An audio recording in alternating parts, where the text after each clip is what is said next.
श्रीमंतीची यादी सांगतो. माझ्या वाचनात ठराविक लोक श्रीमंत आले. त्याच्यापैकी एक नंबरचा श्रीमंत होता. त्याचं नाव होतं राजा भरत. भरतासारखा सार्वभौम सुखी राजा पृथ्वीवर जितके देश आहेत एकाही देशात झाला नाही. रावणाच्या श्रीमंतीचं वर्णन करत असताना बऱ्यापैकी उदाहरणं सापडतील, पण अलौकिक श्रीमंती जर कोणाची असेल, पैठणच्या मालकांनी ज्याच्या श्रीमंतीचं विस्तृत वर्णन करावा असा राजा भरत होऊन गेला. दिगमंडल दिल केले, क्या बात है. समुद्रवाला इंकित राज्य केले. जिहं प्राप्तिरस्तु भय व्याप्तियाम नृणानां भयाधिष्ठितम यत्किंचिते स्वबाहु बलेषु पुनर्मिद्यार्ति जायते.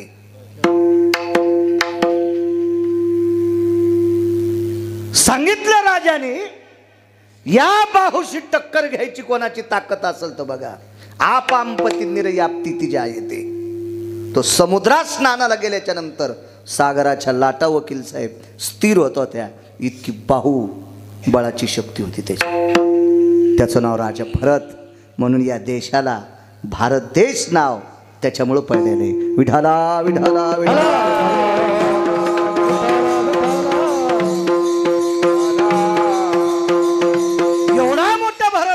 रावण त्याच्या श्रीमंतीला वटकन लावायच्या पण लायकीचा नव्हता. वटकन वटकन सांगतो श्रीमंती रावणाची तुम्हाला. रावणाच्या एकीकडचं भिताड 269 किलोमीटर लांबीचं होतं. सगळं सोन्याचं होतं राघवतराव.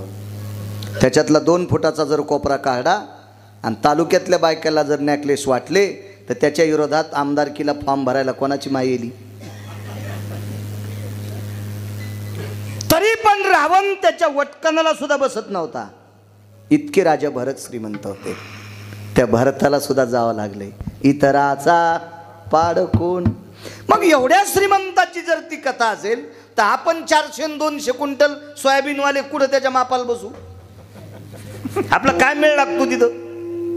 म्हणजे श्रीमंतीच्या बाबतीतही यम कोणाच्या बापाचा ऐकत नाही. राहिली हुशारकीचा प्रश्न, बुद्धिवादाचा प्रश्न. मी चतुर आहे, मी विवेक संपन्न आहे, मी बुद्धिवादी आहे, मी प्रचंड विद्वान आहे, असा जर कोणाला एखाद्याला गंडला असेल, असं जर एखाद्याला कोणाला गंडला असेल तर तत्वकुंभासारखा विद्वान जगात कोणी झाला नाही. फार विद्वान तत्वकुंभ, फार विद्वान, फार विद्वान, फार विद्वान. त्या तत्वकुंभाला सुद्धा एके दिवशी जावं लागले. इतराचा पाड कोण नेमिले जाण न चुकेते. राहिला आध्यात्मिक शक्तीतली ताकद बोतेकर बुवा. ठीक आहे, आध्यात्मिक शक्तीतल्या ताकदीच्या बाबतीत वर्चस्व गाणं याबद्दल महत्त्वाकांक्षी समजता येईल, पण आध्यात्मिक शक्तीतल्या लोकांना सुद्धा जावंच लागतंय याचा पुरावा तुमच्या पुढे नाही.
आपण भजन करत असू, गोड पुरावा दिला,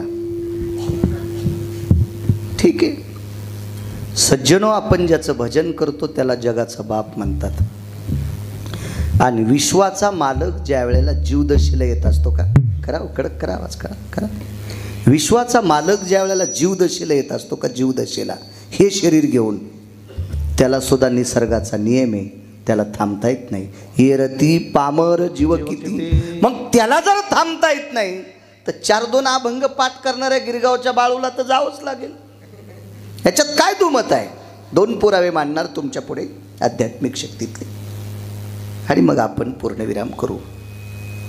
मोठ्या श्रद्धेने, मोठ्या अट्टहासाने, मोठ्या असीम प्रयत्नाने, भावयुक्त अंतकरणाने आजचं पुण्यस्मरण स्वर्गीय किशनराव नथुजी खोडके, वयोवृद्ध, तपोवृद्ध, सात्विक, सदाचारी, पुण्यशील, एक शेतकरी कुटुंबातलं एक नाविन्यपूर्ण रत्न, काळ्या मातीशी नाळ असलेलं रत्न, वारकरी संप्रदायाविषयी जिव्हाळा असलेलं रत्न, ज्या व्यक्तीने अविरत काळ्या माईची सेवा केली,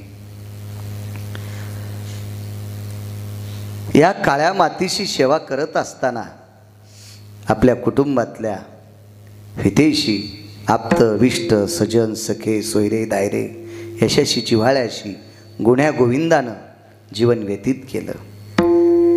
पंढरीची वारी असेल, तुकोबारायांची वारी असेल, आळंदीतल्या मालकांची वारी असेल, पैठणच्या मालकांची वारी असेल, मोठ्या नित्यानेमानं पंढरीची वारी ज्यांनी आनंदाने करावं, आपल्याला तिथे कुठंतरी गेल्यावर अधिष्ठान मिळावं, विटेवरच्या मालकाच्या सानिध्यात त्या पवित्र तीर्थाच्या ठिकाणी आपल्याला कुठेतरी एक आश्रित जागा असावी, आपल्या सुपुत्रांना सांगून पंढरपूरला सुद्धा एक चांगल्या पवित्र अधिष्ठानात एक लहानशी रूम बांधून तिथेही आपलं अधिष्ठान साम्राज्य निर्माण करणारी अशी एक काळ्या मातीची नाळ असलेली व्यक्ती स्वर्गीय किशनराव, त्यांचं हे पुण्यस्मरण. त्यांचे सुपुत्र रामदासजी असतील, हरिभाऊजी असतील, भागवतराव असतील, वैजनाथराव असतील, 4 सुपुत्र आणि इंदुबाई त्यांच्या कन्या. एक प्रापंचिक जीवनामध्ये मांडी घालतो का?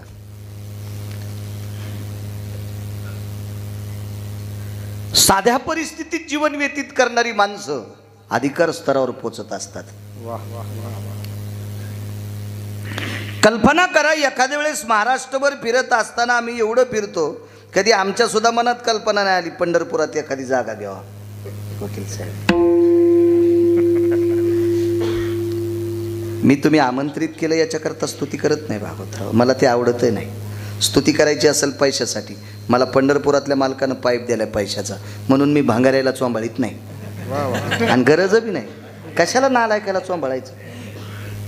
वस्तुस्थितीचं वर्णन करावं, आनंद वाटला, तुमच्या बाबांनी सांगावा, आणि तुम्ही पंढरपुरात एक संस्थानला रूम घ्यावी. त्याचं कारण सांगतो, त्या रूमच्या निमित्तानं राग येऊ देऊ नका. तुमच्या बाबानं घ्यायला लावलेल्या रूमच्या निमित्तानं पुन्हा एकदा माफी मागून सांगतोय, राग येऊ देऊ नका. लाज काज का होत नाही, तुम्हाला एकदा तरी पंढरपूरला जावं लागेल. मी काही तुम्हाला चोंबाळायला आलो नाही.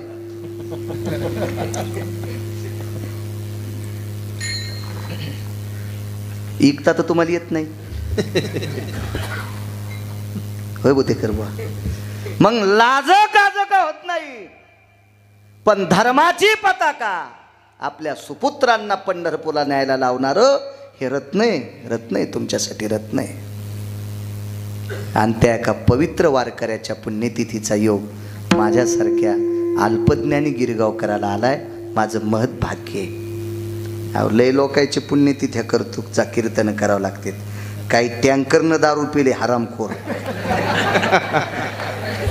त्याच्या पुण्यतिथीचे कीर्तन करतो बापू आपण, करतो आपण मनोहर बा, करावं लागते, विलाज नाही. संसारात पडलं की करावंच लागते कुठं नाही. संन्यासी असतो केलं नसतं, मागणं पुढं फुफुटा उडं कोणाला का म्हणतो आज. फुकून दिल्यावर ज्याच्या अंगातून देशीचा वास, टवळ्या कोंबड्याचा वास, अशा नालायकाच्या पण पुण्यतिथी आहे. मला नाही वाटत हो महाराजाला पुण्य लागत असेल त्याला चोंबाळल्या. ज्या व्यक्तीने पंढरपुरात कुठंतरी काही नाविन्य असावं, विश्वाच्या मालकाला व्हेवा वाटावा, सात्विकांना व्हेवा वाटावा, अशी वागणारी माणसं मोठी असतात. कधी कधी बालाजी बुवा या लोकांच्या पुढे आपण पण कमी पडतो. आपण फार काय झालं तर गाथ्याचे प्रमाण पाठ करणार आहेत, पण ही लोक शेतात राहून काळ्या मातीची नाळ ठेवून आचरणशील जीवन जगणारी लोक असतात. याच्याकरता हे कितीतरी पटीनं आपल्यापेक्षा पण मोठी असतात. विठ्ठला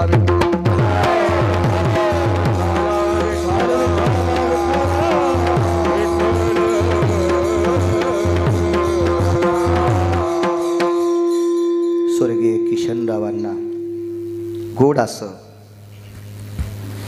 पितृगयेच्या ठिकाणी अधिष्ठान प्राप्त हो, आणि त्या अधिष्ठानाच्या बळावर, त्या शक्तीवर आपल्या सुपुत्रांना, कन्येंना, परिवारातल्या सर्व लोकांना, शरीरानं जरी ते गेले असतील पण आशीर्वादाच्या रूपानं तुमच्या सानिध्यात ते राहो. आणि तुम्ही ज्या क्षेत्रात चारी पुत्र कन्या आदी करून नातू पंतू काम करत असताल, ते काम करत असताना तुम्हाला गरुडाचं बळ प्राप्त हो, ही पितृलोकांचा आशीर्वाद असतो. वैकुंठवासी वक्ते बाबा म्हणायचे, नागपूर प्रतीतला एक अभंग होता. वक्ते बाबा म्हणायचे, पितरांनी दिलेला आशीर्वाद फार मोठा असतो. तुका माने पितृ आशीर्वाद देते, तुका माने पितृ आशीर्वाद देते, ओ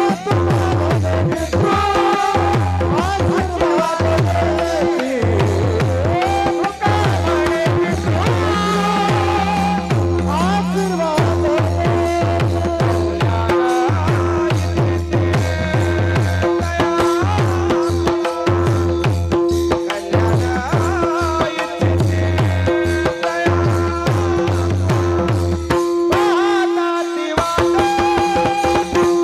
पितृ आशीर्वाद देते,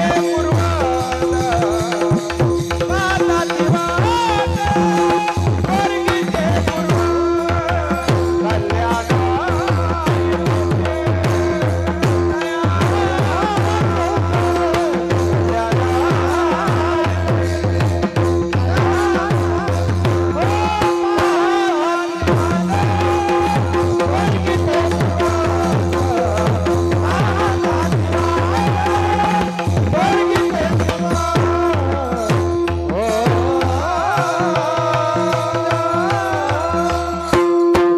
माने पितृ आशीर्वाद आशीर्वाद देती, कल्याण विच्छिते तया कुळा.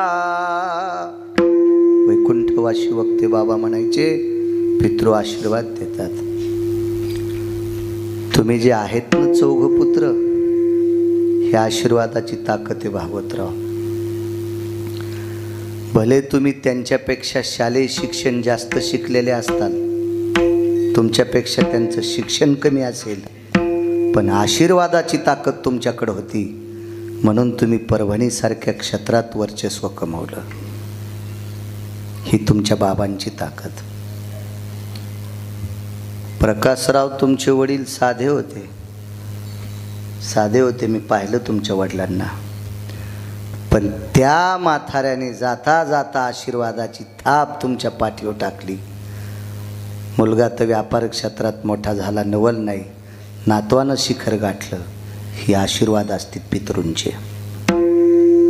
वकील साहेबांची आई पाहून आलो मी येताना, थकल्याता. गिरगावच्या बाळूने 250 ग्रंथ वाचिले. वैकुंठवासी या प्रांताला लाभलेलं रत्न, वारकरी संप्रदायातले आधार्यू सद्गुरू माधव बाबा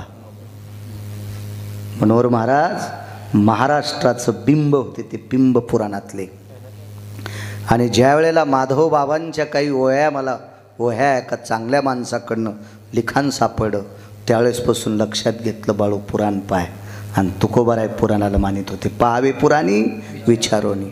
मी एवढा फिरतोय, वाचनाची ताकद नाही वकील साहेब.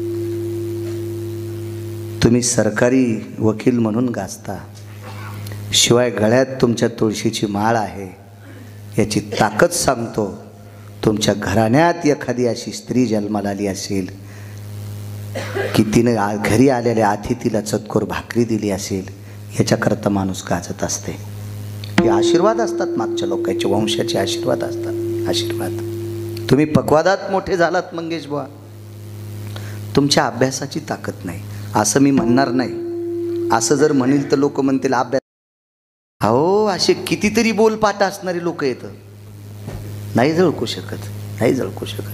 गाथेची गाथे पाठ आहेत बालाजी बुवा, नाहीच झळकू शकत. त्याच्यासाठी वंशाचं पुण्य लागते. आणि भागवत पाटील, निष्ठेनं केलेली सेवा तुमच्या वडिलांनी काळ्या मातीची, आणि वारकरी संप्रदायावर त्यांचा दृढ विश्वास, त्या विश्वासानं एक आनंद सांगू राजे हो, एक आनंद सांगू. अब्जानं पैसे असलेल्या पती पत्नींचं जमणं महाराष्ट्रातलं इथं पहिल्यांदा चालू ना.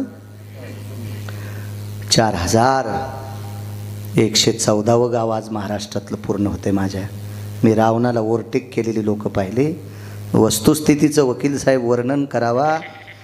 पांडवासारखे 4 भाऊ कीर्तनकाराच्या समोर श्रद्धेनं पुढं बसतात, असं कुटुंब पाहिलं की असं वाटतंय महाराष्ट्रात रामराज्य अजून शिल्लक आहे, अजून रामराज्य शिल्लक आहे. अहो, 3-3 लाख रुपये महिन्याला बेशिक असलेला नवरा कमवणारा, बायको त्याला नीट बोलत नाही, असे कितीतरी कुटुंब पाहिलेत. पण 4 भाऊ पहाडासारखे असताना आपल्या वडिलांच्या पुण्यतिथीच्या दिवशी एक कीर्तनकार घरी यावा, 4 वारकरी यावा, आणि वारकऱ्याच्या सानिध्यात 4ही भावांनी स्तंभासारखं बसावा. याच्यापेक्षा श्रीमंती घेता तरी दुसरी कुठली? विठाला विठाला विठाला.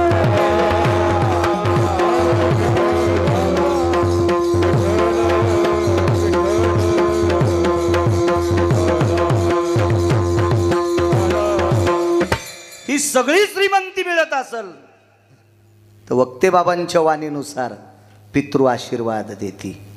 ही वाढ वडिलांचा आशीर्वाद असतो. आणि सज्जनांनो, सगळ्यात मोठं जर दैवत कोणतं असेल, खळखळून देतो. काशीतला मालक खळखळून देतो, सद्गुरू गजानन बाबा खळखळून देतात. तुका म्हणे माय बापे अवघी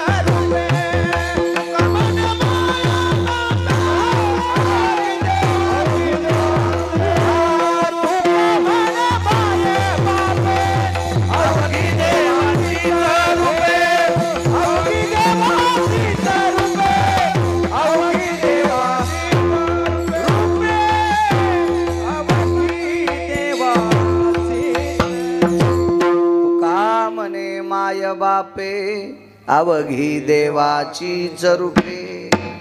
पुनश्च तुमच्या घराण्याला धन्यवाद. आपल्या वडिलांचा इतका मोठा सोहळा करता त्याबद्दल तुम्हाला धन्यवाद. अभंगावर येतोय इतराचा पाड कोण. तुमचे बाबा वारकरी होते. विटेवरच्या मालकावर, काशीतल्या मालकावर त्यांची अतूट श्रद्धा होती. सद्गुरू गजानन बाबावर श्रद्धा होती. जावं लागलं त्यांना. दक्षिणेच्या मालकाचा निरोप आला, जावं लागलं. एक पुराणातला एक प्रसंग ऐका भागवत पाटील, लक्षात येईल तुमच्या किती मोठ्यांना जावं लागतंय. क्रतात्रेता युगात भगवान प्रभू रामचंद्राचं आणि लंकेच्या राजाचं युद्ध सुरू झालं. इतराचा पाड सांगतोय. लंकेचा राजा रावण हा श्रीमंत राजा आहे.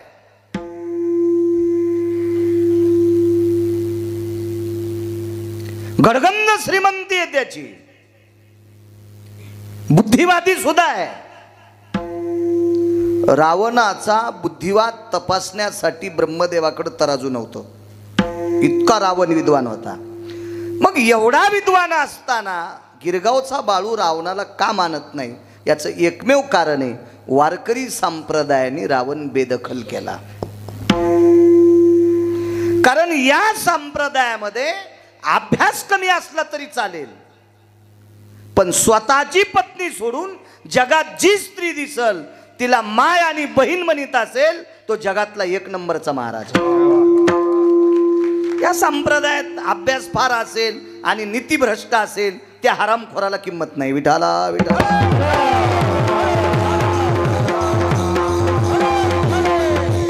रावण हा बुद्धीचं टोक आहे, ऐश्वर्य संपन्न आहे, पण रावण वासनेच्या एका झळीमध्ये मोळा पोळाला. एका पवित्र स्त्रीकडे पाहत असताना रावणाच्या अंतःकरणातला डब्बा फुटला, म्हणून वारकरी संप्रदायानं रावण बेदखल करून टाकला. नाही तर रावण ही शक्ती. असे लाखो जरी वक्ते रावण लिहित राहिले तरी रावण लिहिल्या जात नाही. इतका मोठा रावण होता, फक्त तितक्याच गोष्टीनं रावण बेदखल झाला. आणि त्याच्यासोबत प्रभू रामचंद्राचं युद्ध चालू आहे. युद्ध, इतराचा पाडकोणा. बघा मोठे किती जातात. मग आपली काय कथा, इतराचा पाडकोण. काय आपली कथा याच्यावर सांगतोय. युद्ध चालू असताना युद्धाची रचना झाली. प्रभू रामचंद्राच्या पक्षात सेनापतीपद कोणाला द्यावं, अंगदाला दिलं.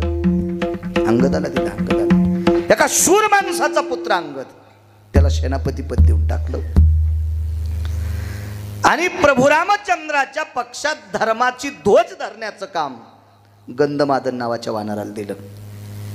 त्याचं नाव होतं गंधमादन नावाचं वानर. काय वानर होतं ते चपळ. त्याचा तो देवाविषयी त्याचा तो आत्मीयता, प्रभू रामचंद्राविषयी तळमळ, जिज्ञासा, अंतकरणातला भक्तीचा ओलावा. लक्ष्मण असा टवटवीत पाहत होते. लखनलाल म्हणजे शेष, भगवान प्रभू रामचंद्रांचे बंधू, ते बघत होते. एके दिवशी लक्ष्मणजीने विचारलं, का रे तू धर्माचा ध्वज धरण्याचं काम करतो, तुझं या ध्वजावर किती प्रेम आहे? तू युद्धातला धर्मध्वज धरतो ना, तुझं किती प्रेम आहे ध्वजावर? त्याने हातात पाणी घेतलं वकील साहेब, आणि पाणी स्वतःच्या भोवताल फिरवलं. जीव गेला तरी हरकत नाही, याच्यापेक्षा माझं जास्त प्रेम ध्वजावर आहे. त्या दिवशी लक्ष्मणजीच्या लक्षात आलं, हे वानर आपल्या कामाचे. तरी पण सांगितलं, धर्मध्वज सांभाळून बरं का. जी मालक, जी जी जी जी जी. एके दिवशी राक्षसांच्या लक्षात आलं, बेटा एकटा आपल्याला ऐकत नाही. इतराचा पाड कोण सांगतोय, एकटा ऐकत नाही.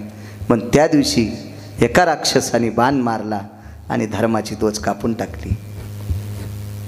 जिथपर्यंत ती पताका होती तिथपर्यंत ती पताका उडवली, आणि तेवढंच ते लाकूड, तो येळू, ती काठी तेवढीच त्याच्या कमरेला अडकलेली राहिली. आणि ते युद्धात नाचण्यामध्ये तल्लीन होतं. त्याला असं वाटत होतं आपला ध्वज फडकायला.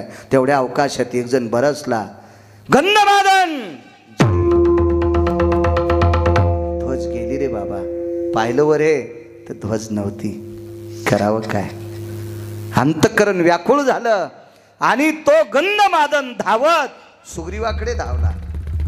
सुग्रीव हा किष्किंधेचा राजा आहे. भारदस्त कपडे अंगावर होती, त्याच्या कमरेला पांढरा शुभ्र शेला होता, आणि सुग्रीवाच्या कमरेचा शेला गंधमादनाने अलगत असा ओढला. ते उपरनं हातात घेतलं. धर्मदंडाची अर्धी काठी शिल्लक होती, ती अर्धी काठी उजवीकडच्या बरगाडीत टोचली, तिला छिद्र केलं. त्या छिद्रातून रक्त बाहेर येत होतं. पांढरं शुभ्र उपरनं त्या रक्ताने माखवलं, लालबुंद उपरनं केलं, काठीला बांधलं, आणि लक्ष्मणजीला सांगितलं, मालक बघा धर्माची ध्वज. स्वतःच्या रक्ताचा झेंडा केला. त्यावेळेला जगाच्या बापाचा भाऊ रडत होता, पंढरपुरातल्या मालकाचे बंधू रडत होते. काय याचं आपल्यावर प्रेम आहे, किती प्रेम आहे. हे प्रेम, ही देवावरची श्रद्धा, ही निष्ठा रावणाच्या भावाच्या लक्षात आली. त्यानं विचार केला, बेटा एकटं संपत नाही, राम काय संपल. डॉक्टर साहेब, काय राम संपल, काय राम संपेल, काय राम संपेल. म्हणून कुंभकर्णाने ज्या बाजूने गंधमादन आहे त्या बाजूची राक्षस गिळायला सुरुवात केली, ओढायला सुरुवात केली, ओढायला सुरुवात केली. कुंभकर्णाचा सारथी हुशार होता. त्यांनी बऱ्याच वेळेस कुंभकर्णाला सांगितलं होतं, तुम्ही तुमच्या दादाला सांगा बरं, ऐका, तुमच्या दादाला सांगा. बऱ्यापैकी मोठ्या लोकांच्या सानिध्यातले बारके लोक हुशार असतात, कधी कधी मोठेच बिनाकली असतात. हो. मोठ्याच्या आकली कधी कधी नदीला गाण टोलेल्या असतात, पण ते सारथ्याचं कुठं ऐकत, ते नाही ऐकलं. ही राक्षस गिळली, ते वानर गिळली, चुकून बोललो, वानर गिळली. आणि मध्ये वानर गेल्याच्या नंतर वानर गयावया करू लागली, मला इतराचा पाड कोण. एखादा म्हणत असेल, मला इतके अभंग पाठ होते आमच्या आजोबाला, ते कस काय गेले. आमची आजी ज्ञानेश्वरी पाठ होती, ती कस काय गेली. तुम्ही म्हणत असताल आमचे बाबा वारकरी होते, कस काय गेले. याचा पुरावा तुमच्या पुढे मांडायचा आहे मला, की हे ऐकल्यावर तुम्हाला निमूटपणे मान्य करावं लागेल, आपले बाबा गेले हे विस्तृत आहे. मध्ये राक्षस ती वानर ज्या वेळेला गयावया करत होती, त्यावेळेला गंधमादनानं सांगितलं, अरे काय वेडपट सारखं करता, का गयावया करता रे. अरे मरायचा कोण म्हणतंय, कोणाची मायवेली तुम्हाला मारायला, दामधारक आहेत तुम्ही, खरा भजन. आणि राक्षसाच्या पोटात भजन केलं. प्रकाशाचं सूत्र कानातून पडलं आणि गंधमादनानं सांगितलं, ना उड्या, पट पट पट पट पट पट पट पट सगळ्यानं उड्या आणल्या. सगळी वानर बाहेर आली, एकटं पोटात राहिलं. कुंभकर्णाने विचार केला, याला नाही जगू द्यायचं. कानाला हात लावला, अडकलं कानात आणि हातात धरलं. डॉक्टर ठाकरे साहेब, ते वानर ज्या वेळेला असं हातात धरलं त्यावेळेला त्याचा सुगंध येत होता, सुगंध येत होता. गंध या शब्दाचा अर्थ सुगंध. भ्रमर कोण्या विषयात गेला, गंध विषयात गेला. ज्याच्या अंगाच्या तनूचा गंध येत होता, ज्याच्या तनूचा गंध येत होता, सुगंध. तनुयाम गंधे सुगंधेषु इति नाम गंधमादना. त्यात पुराण गोड आहे, म्हणून त्याचं नाव गंधमादन ठेवलंय. दाबला असं त्वचेतल्या पाण्याचे थेंब बाहेर आले. जेवढी जेवढी त्वचेतले रक्ताचे थेंब बाहेर आलते, तितक्या थेंबातून राम राम ध्वनी निघत होता, राम राम ध्वनी निघत होता, राम राम. कुंभकर्णाने सांगितलं, अरे नाव काय, म्हणे गंधमादन. एकदा रावण म्हणतो का, एकदा रावण म्हणतो का. ते म्हणला, अख्खं गाव सोन्याचं जरी दिलं तर तू ज्याचं नाव घ्यायला ते घेत नाही, पण रावण म्हणला असं म्हणतच नाही.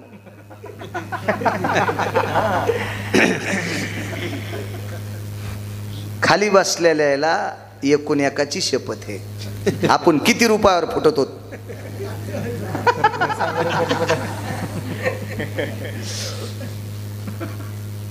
आपल्यापेक्षा पाला खाणार वानर किती श्रेष्ठ होते. अख्खी लंका जरी दिली प्रकाशराव अंकल, तर तू ज्याचं नाव घ्यायला त्याचं नाव घेणार नाही. वैकुंठवासी माधव बाबांचा एक पुरावा होता. माधव बाबा म्हणायचे, गंधमादन म्हणला, त्वमाम लघु शंके भयस्थितो यत्लंकेशा भयम व्याप्तेशी दिशा त्यादेशो. मी जर लघवी करीत असेल रावण पुढे आला तर त्याच्याकडे तोंड करून लघवी पण करणार नाही, इकडं करीन. तुका मन क्षणा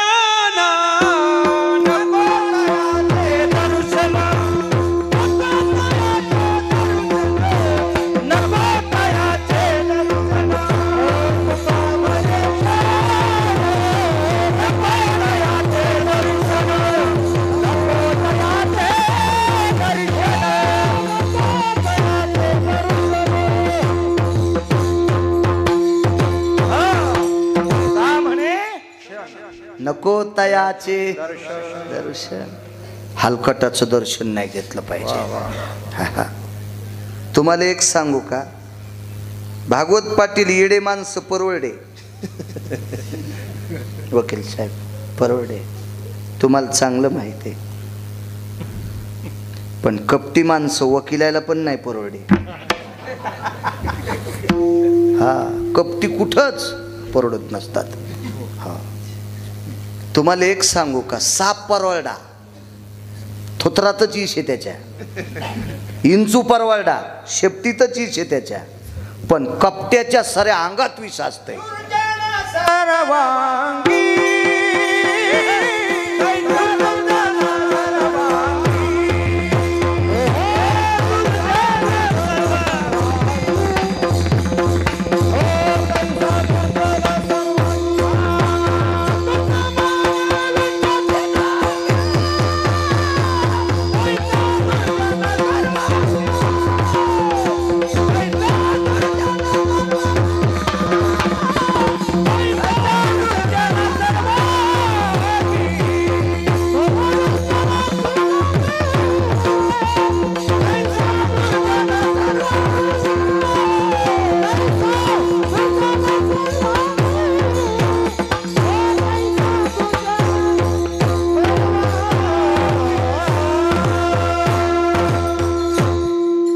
तुका म्हणे विंचाची नांगी तैसा दुर्जन सर्वांगी.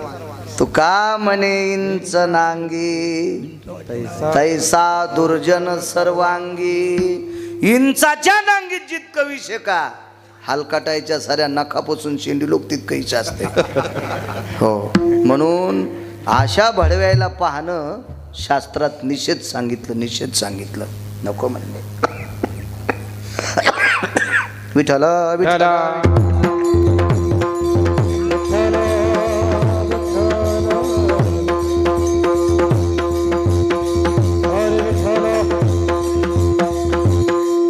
राग आला, दाबला गंधमादन. कर कर कर कर कर कर कर कर असं दाबलं, दिलं फेकून. जेवढा हात रक्ताने लाल झाला तितका हात राम राम म्हणत होता. रथातून उडी टाकली, रावणाच्या रथाकडे धाव घेतली आणि रावण युद्धात मग्न असताना त्याच्या कानाला हात लावला. ते युद्धात मग्न होतं मनोरभ, आणि त्याला राग रामाचा आणि आवाज कोणाचा आलाय? प्रकाशराव रामाचं नाव आलंय. चढ्याल दिवशी खटको काढ, हात तोडणार भावाचा. भावानं सांगितलं, दादा हात काय तोडतोस? डोकं काप. काय हात तोडतोस? डोकं काप माझं. मूर्खा, ज्या रामाचा मला राग त्याचं नाव माझ्या कानात लावतोस? नाही दादा, रामाचं नाव तुला ऐकून तुला रागवायचं नव्हतं. मला रामाची फौज दाखवायची होती, किती अधिकारी आहे. अरे त्या रामाच्या पक्षातली वानर, अरे त्या रामाच्या पक्षातलं वानर मेल्यावर सुद्धा त्याचं भजन करतंय. इतकी पावरबाज सेना त्याची आहे. म्हणून एकच काम कर दादा, त्याच्या पक्षातली माणसं मेल्यावर पण त्याचं भजन करते. इतके इमानदार माणसं त्याच्या पक्षात आहेत. त्याची बायको देऊन टाक कडे, त्याची पत्नी देऊन टाक. कोण कोणाला सांगायला माहिती आहे? भाऊ सांगायलाय, भाऊ. पण कसं होतं उतरेश्वर बापू, कुत्र्याला सोन्याच्या पालखीत बसिलं तरी ते भोकतच.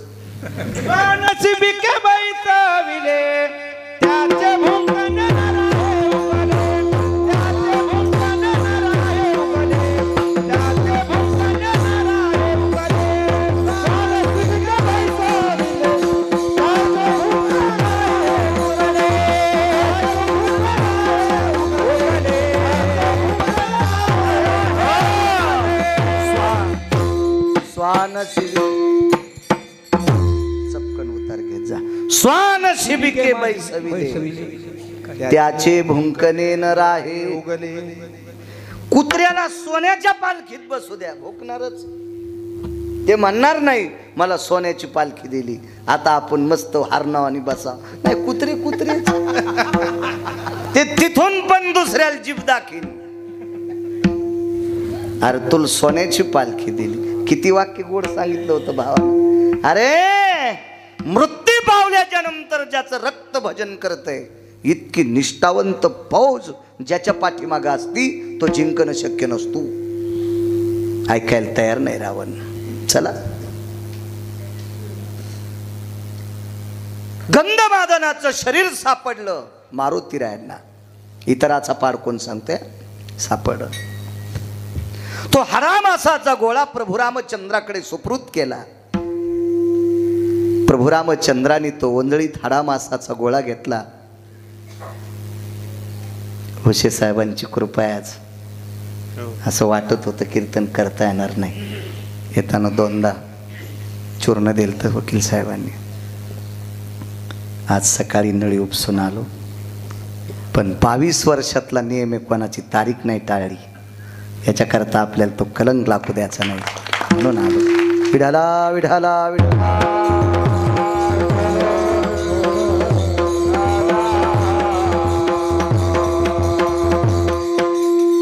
खूप सात्विक डॉक्टर आहेत, सदाचारी पुण्यशील डॉक्टर. जालना हॉस्पिटलचे सर्व आदरणीय डॉक्टर हुशे साहेब. मनोरबा खूप माझ्या शरीरावर त्या व्यक्तीची चर्या आहे. खूप खूप कधी आजारी पडलो की त्यांची ट्रीटमेंट असते. असो, चला, गजानन बाबाची कृपा आहे, आपल्याला बोलता यायला. तो एक पुरावा सांगणार आहे मी. 2 पुरावे सांगायचे. योग असा आला, ब्रह्मांडाच्या मालकानं ज्या वेळेला गंधमादनाचा तो पिंड हातात घेतला, तो मांसाचा गोळा होता. हाड, मांस, त्वचा एकत्रित झालेली होती बुद्धेकर बुवा. आणि त्याच्यातून राम नामाचा ध्वनी निघत होता.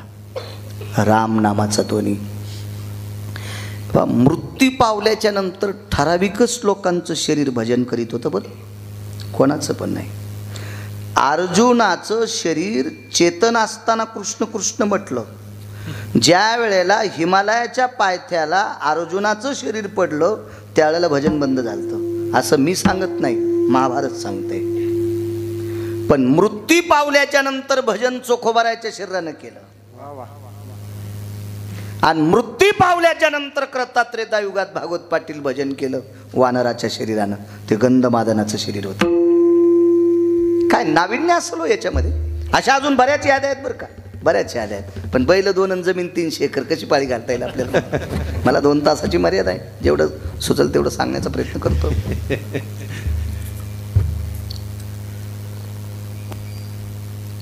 मृत्यू पावल्याच्या नंतर जर आपलं भजन करीत असेल, काय वाटत असेल देवाला? त्याचं हृदय उमाळून आलं. हृदय उमाळून आलं. गंगा यमुना वाहतो त्या डोळ्यातून. आणि देवानं डोळ्यातल्या पाण्याने गंधमादन धुतला. विभीषणाला आवाज दिला, राजा. विभीषण नाही म्हटले. प्रभू रामचंद्र विभीषणाला रावण जिवंत आहे तोपर्यंत विभीषण म्हटले नाही. रावण मेल्यावर विभीषण म्हणले. रावण मेल्यावर. कारण विभीषणाला राजे म्हणत होते प्रभू रामचंद्र. कारण भावाला सोडून ज्या वेळेला विभीषण प्रभू रामचंद्राच्या पक्षात गेले, त्यावेळेला विभीषणाचे कानं बांधणारे हरामखोर बरेच होते. ते म्हणले, तू रामाकडे गेलाच कशाला? तुला राम काय देणार आहे? म्हणून नालायकानं सांगितलेल्या गोष्टीनं विभीषण फुटीरवादी होऊ नये याच्याकरता प्रभू रामचंद्र त्याला जाग्यावर सावध करीत होते. त्याला राजे म्हणायचे. राजे तितक्या शब्दात त्याला ताकद होती. हा बाप पंढरपुरातला पुरुषार्थी आहे, मला राजा करणार आहे की दिवशी. म्हणून राजे म्हणायचे. राजे फार दस्तवाणी असती मोठ्या लोकांची. राजे जी प्रभू, जी जी जी. समाधी दिली गंधमादनाला, समाधी दिली. उदयिक स्नान केलं. त्या स्नानाला सचेल स्नान म्हणतात. 16 प्रकारचे स्नान सांगितले. पण सचेल स्नान राखेला गेल्यावर आणि मौतीला गेल्यावर जे घरी येऊन स्नान करतो, आपला बूट चप्पल आपण धुवून पालथी घालायची, आपलं बकीट आपण पालथं घालायचं, तांब्या पालथा घालायचा आणि ओले कपडे पिळून बाहेर यायचं. या स्नानाला सचेल स्नान पुराणामध्ये म्हणतात. असं स्नान केलं आणि मग सांगितलं, राजे, लंकेचे राजे रावण गेल्याच्या नंतर लंकेचे राजे तुम्ही आहेत. एक भीक मागतोय, माझ्या वारकऱ्याची समाधी सोन्याची करा.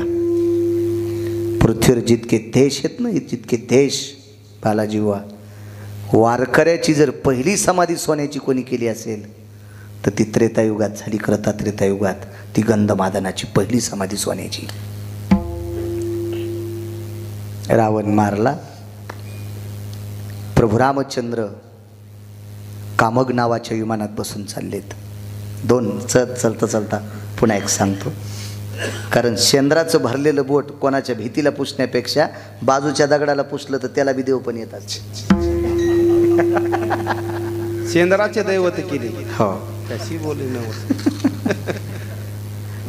शिळा तांब्याचे बाहुले केले. बाहुले केले. वा, पण आपल्याला ते देव नाही करायचे. त्या देवाला तुकोबाराय ज्ञानोबारायांनी मान्यता दिली नाही. आकाश मार्गाने प्रभू निघाले. किती मोठ्या लोकांना जावं लागते. रस्त्यात जाता जाता एका ठिकाणी विमान थांबलं. विमानाची गती कमी झालती. देवांना नाही थांबिलं, विमान मनानच थांबत होतं. तर विमानाला कामगाला विचारलं होतं प्रभूने, अरे का थांबतोय? ते मला गती क्षीण झाली. जसं लोचिंबक लोखंडाकडे धाव घेते किंवा लोखंड लोचिंबकाकडे धाव घेते, तशी भक्ती ही जगाच्या मालकाकडे धाव घेत असते. आणि विमानाची गती थांबली. ती गती का थांबली? तिथे एका पुरुषार्थी व्यक्तीचा अंत्यविधी झालता. त्याचं नाव होतं जटायू. त्याचं नाव होतं जटायू. जटायू मिरे कश्यपाचा नातू, मिरे कश्यपाचा नातू, जटायू नामे विख्यातू. हजार होते कधी कधी, तरी पण मालकाची कृपा आहे गजानन बाबाची. कश्यपाचा नातू आहे तो जटायू. तो अरुणाचा पुत्र आहे. त्याचा बाप पुरुषार्थी आहे. हा, ज्याचा बाप पुरुषार्थी त्याच्या लेकराकडे पुरुषार्थ येत असतोय. अरुण पुरुषार्थी आहे. किती पुरुषार्थ? तो सूर्याचा रथ हाकणार आहे. त्याच्या पुरुषार्थाची व्याख्या वारकरी संप्रदायात गायली. उठा अरुण उदय प्रकाश झाला, घंटा गजर गजरते, आवाज आवाज, अरे नवनाला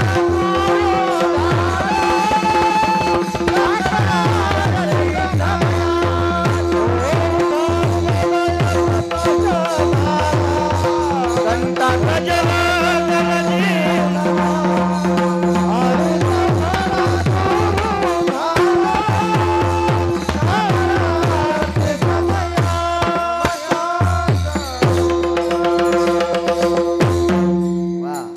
अरुणोदय प्रकाश झाला. मनोरमा सूर्योदय नाही, अरुणोदय. आणि त्या अरुणाचा पुत्र जटायू, ज्याचा बाप पुरुषार्थी. लेकर कसे गेले गुंगे. चुलता किती मोठा होता सांगू? त्याचा चुलता त्याच्या चुलत्यापाशी कान धरून नाचल्याशिवाय पंढरपुरातला भेटतच नव्हता. क्या बात. कान धरून या नाचेन गरुड. गरुड त्याचा काका. त्याच्या काका पुढे कान धरायचं, नाचायचं. आणि मग गरुडान म्हणा, मालक घ्या पोटात. इतकी पावर त्याच्या काकाची. आणि तो जटायू. पुण्य कोणतं? या पवित्र देशातल्या एका स्त्रीवर आलेलं संकट, एका नालायकापासून त्या स्त्रीला वाचवण्यासाठी स्वतःचं बलिदान दिलं. जगातला पहिला व्यक्ती जटायू होता. पहिला या भारतीय संस्कृतीतल्या आलेल्या स्त्रीवरचं संकट दूर. म्हणून विमान थांबलं गेलं. विमान थांबलं. विभीषणाने प्रभूचा सत्कार केला, सुवर्ण कमळाची माळ गळ्यात घातली, विमान थांबलं, गळ्यातलं सुवर्ण कमळाचं फुल तोडलं आणि आदरांजली म्हणून जिथं जटायूचा अंत्यविधी झाला तिथं फुल टाकून दिलं. सामान्य ताकद असेल, काय शक्ती असेल. चला, विमाना शरीरावर पोचलं.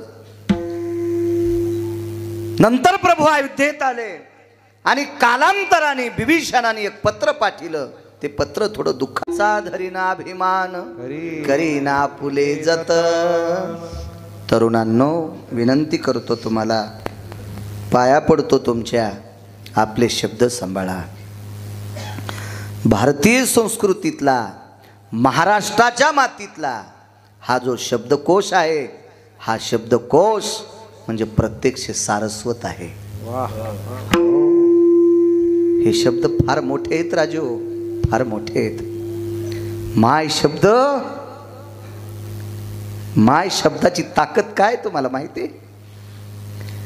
हजारो एकर जमीन असावं एखाद्या बाईला, हजारो एकर बागोत पाटील, ती बाई वट्यावर बसलेली असावा आणि भिकाऱ्याला भूक लागावा आणि त्याच्या तोंडातून एक शब्द पडावा, माय माय देता का गरीबाला. माय शब्द पडल्याबरोबर ती दोडीतली भाकरी देती, इतकी माय शब्दातली ताकद आहे. काय शब्द आहेत आपले, हे शब्दकोश सांभाळा.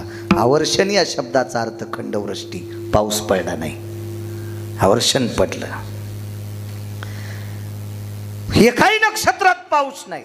पत्र पाठवलं प्रभूला, पत्र पाठवलं. इतराचा पार कोणा सांगतोय. सीताई साहेबांनी बघितलं पत्र, पत्र दुःखाचे, पाऊस पडला नाही लंकेत. पण सीताई साहेब प्रभू रामचंद्राला सांगतात, मालक, लंकेला तर चारी बाजूनं समुद्राचा वेढा आहे. सोनियाची पुरी समुद्राचा वेढा, समुदाय गाढा राक्षसाचा. मग चारी बाजूनं समुद्र आहे, पाण्याची अडचण काय. प्रभू म्हणले ते खारं आहे ना. पाणी आहे प्रकाशराव, पण खारं आहे डॉक्टर साहेब ते. आणि प्यायचं पाणी पर्जन्याचं आहे, आणि पाऊस पडत नाही ना, अडचण ती आहे ना. मग सीताई साहेबांना सांगितलं, प्रभू अशी ताकद नाही का विभीषणाकडे पाऊस पाडायची. विभीषण सामान्य व्यक्ती नव्हता बरं का. विभीषणाला माझ्या अष्टादश मालकांपैकी एका मालकाने मूर्ख उपमा दिली. मूर्ख उपमा दिली ती, पण आपण नाही द्यायची बरं. आपली पात्रता नाही. का पात्रता नाही? विभीषणाच्या तळपायाला चिटकलेल्या कणाच्या बरोबरी करू शकत नाहीत, इतका विभीषण भजनात मोठा होता. विभीषणानं स्वतःचं घर मारुतीरायानं पेटून दिल्यावर जळू दिलं नव्हतं. कशाची ताकद? तुका म्हणे अग्नी झालासे चितळ, तुका म्हणे अग्नी झालासे चितळ, प्रतापे सबळ रामाची, प्रतापे सबळ रामाची.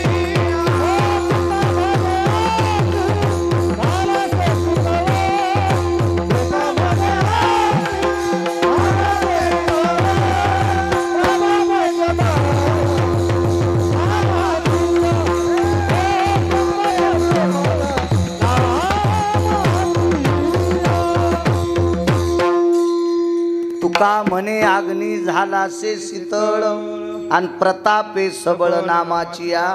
नामाच्या भक्तीच्या बळावर, भजनाच्या बळावर घर तांबिलं जळताना. साधा भजन आहे का तो? पण पाऊस पडत नव्हता. प्रभू रामचंद्रांनी पत्र घेऊन येणाऱ्या राक्षसाला विचारलं, भागवतराव का रे म्हणे, मागच्या या 7-8 महिन्यात तुमच्या इथं काही उत्सव झाला का?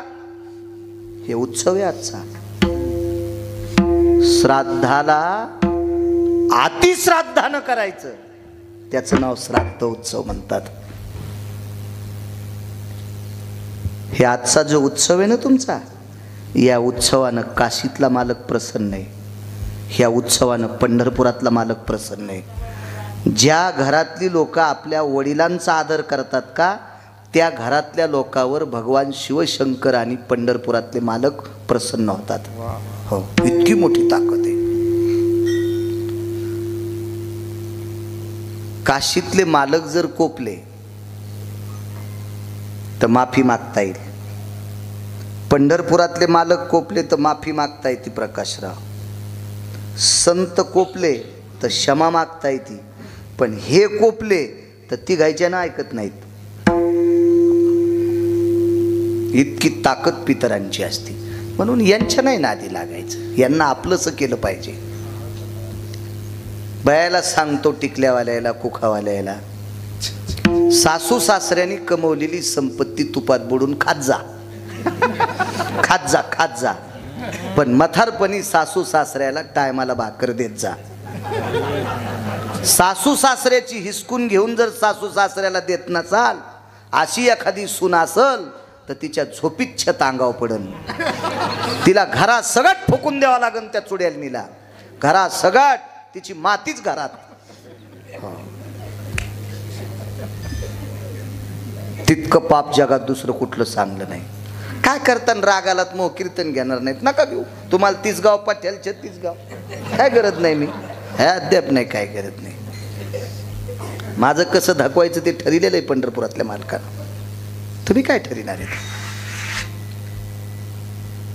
तरुणांना सांगतो, जो मुलगा वडिलाचं आईचं दिवसात एकदा दर्शन घेतो का, त्याला भारतातल्या कोण्याही जित्या महाराजाच्या पाया पडायची गरज नाही.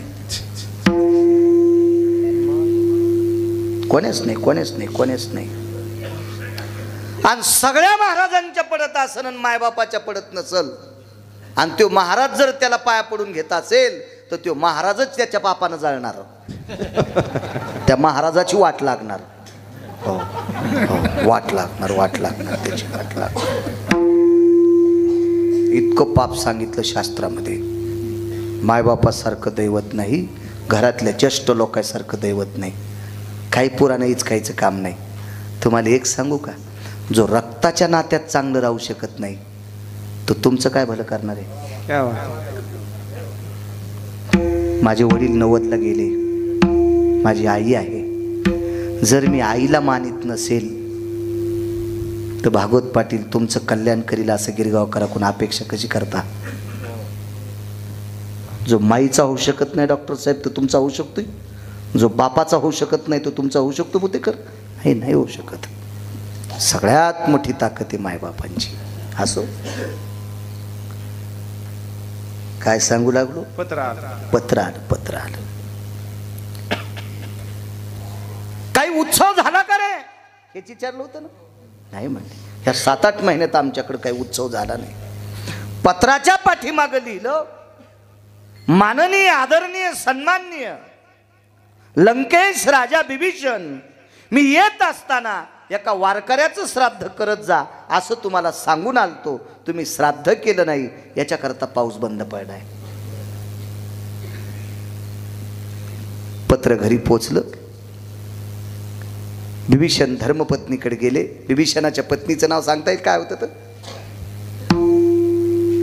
किती रामायण ऐकले या भागात तुम्ही? असू द्या. मुलीचं नाव सांगता येईल बिभीषणाच्या? विढाला विढाला विढाला.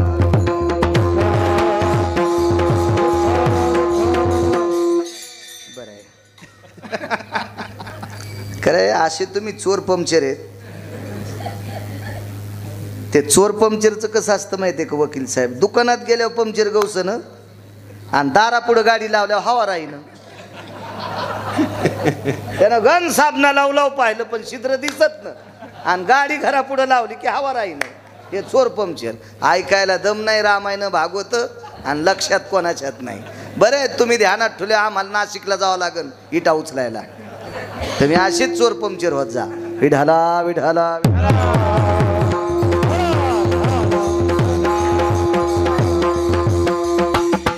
धर्मपत्नीला पाचारलं, लक्ष्मी जी, त्रिजटे जी, मुलगी होती त्रिजटा. शर्मा, कोणाचं नाव होतं शर्मा? रावणात चुलतीच.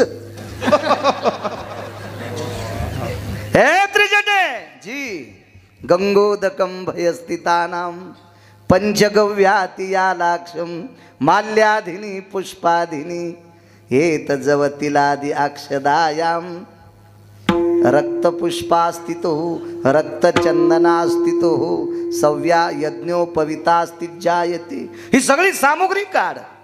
मध आण, साखर आण, दूध आण, दही आण, तूप आण, तीळ आण, जवान, लाल रंगाची फुलं घे. ही सगळी घेतली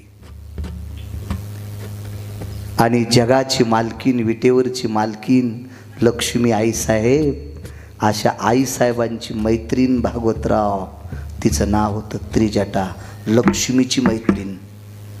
आणि या त्रिजटेनं गंधवादनाची समाधी धुतली, फुलांची आरास केली, प्रणाम केला. दिवस होता चैत्र महिन्यातल्या तृतीयेचा. इतराचा पाडको ना, चैत्र महिन्यातली तृतीया. चैत्रात पाऊस असतो का वकील साहेब? अवकाळी पडत, मोसमी पडत असतो का प्रकाशराव? हे अंकल, डॉक्टर पडत असतो मोसमी, नाही पाऊस पडत. चैत्र महिन्यातली तृतीया आहे. तृतीया कडकड ऊन आहे. आणि या तृतीयेच्या दिवशी श्राद्ध होतं. पूजा केली त्या दिवशी. श्राद्ध कधीच होऊन गेलं, पण त्या दिवशी पूजा केली. आणि त्या श्राद्धात, त्या पूजेच्या दिवशी गंधमादनाचा ध्वनी विटेवरच्या मालकाकडे जातोय, काशीतल्या मालकाकडे जातोय. देवा देवा, तुला निसर्ग बदलता येतो ना रे देवा. आवाज करा ना, कडक गोड करा. तुला निसर्ग बदलता येतो ना. असा नुसता आदळायला तो गोड द्या. तुला निसर्ग बदलता येतो ना रे देवा. देवा, तू तुझ्या जन्माच्या वेळेला सूर्य थांबवला रे. पळभरी होय स्थिर माध्यानासी दिनकर, पळभरी होय स्थिर. हे देवा, अरे तुला जन्माला यायचं त्यावेळेला तू सूर्य थांबू शकतो. द्वापारी घटित घडिले बिंबतयाचे पार्शले. जयद्रथ नावाचा व्यक्ती मारायचा म्हणून